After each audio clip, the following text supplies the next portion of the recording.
Green, ER. Mark died this morning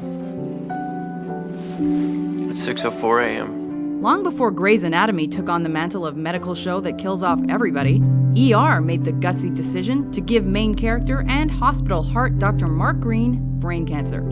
I'm afraid the tumor is inoperable.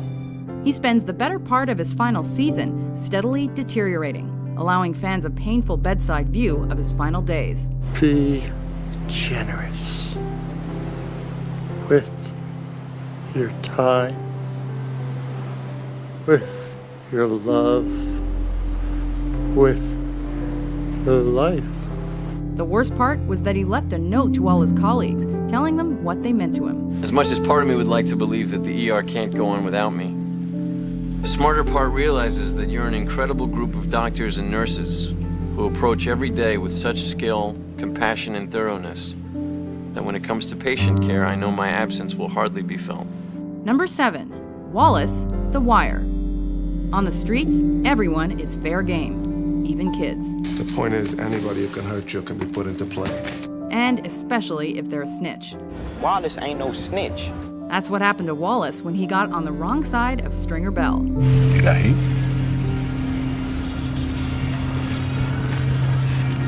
Aye, soldier.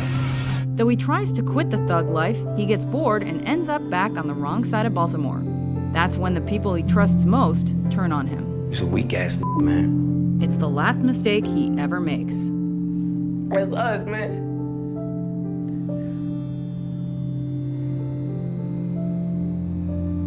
Do it, goddammit, if you're gonna... Number 6, Marvin Erickson Sr., How I Met Your Mother.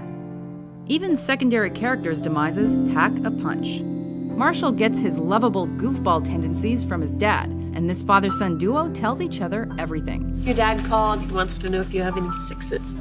Yeah, we got a game of Go Fish going on the phone. Yes, Pops. Go Fish. So, when Marshall gets good news from the fertility clinic, his dad is the first one he wants to call. I gotta call my dad and tell him the good news. However, throughout this episode, a subtle countdown has been making its way to 0.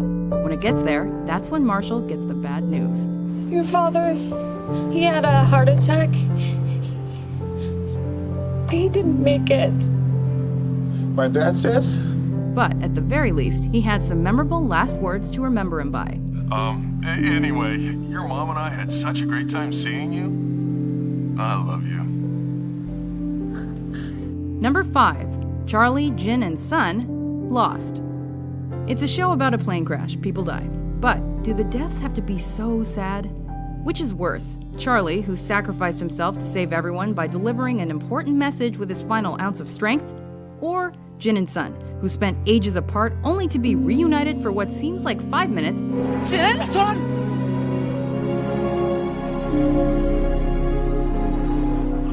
Then abruptly drowned, orphaning their baby.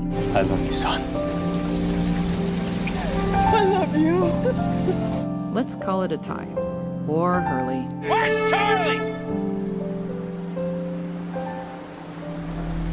Number 4, Rita Morgan, Dexter's humanity, so her death was significant and devastating. Once he finally murdered his season 4 foe, the Trinity Killer, Now it's over. Dex was ready to join his fam on vacay.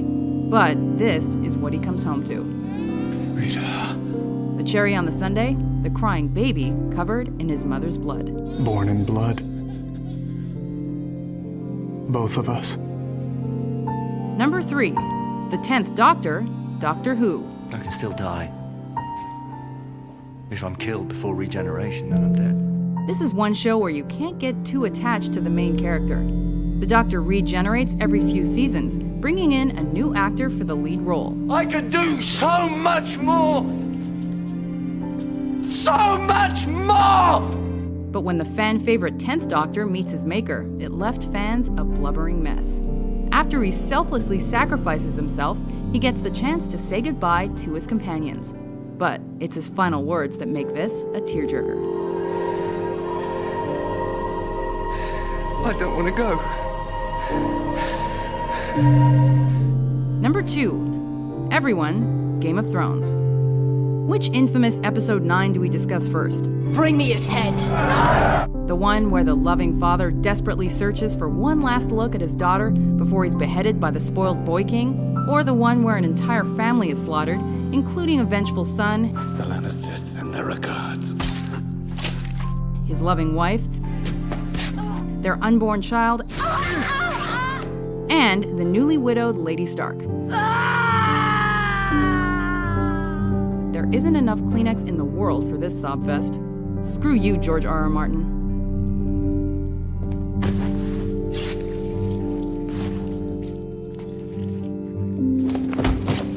Before we unveil our number one pick, here are a few honorable mentions. Mom!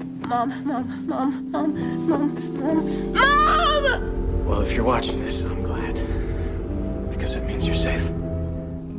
He made up his mind 10 minutes ago. Oh my God. You can't leave him like that.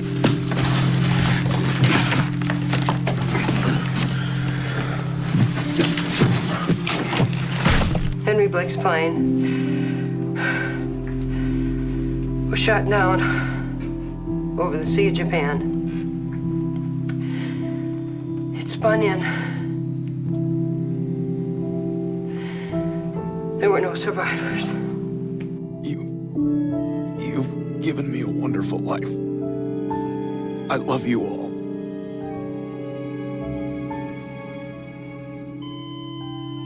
Oh my God. Yes, Chris. I'm afraid that our Brian is dead.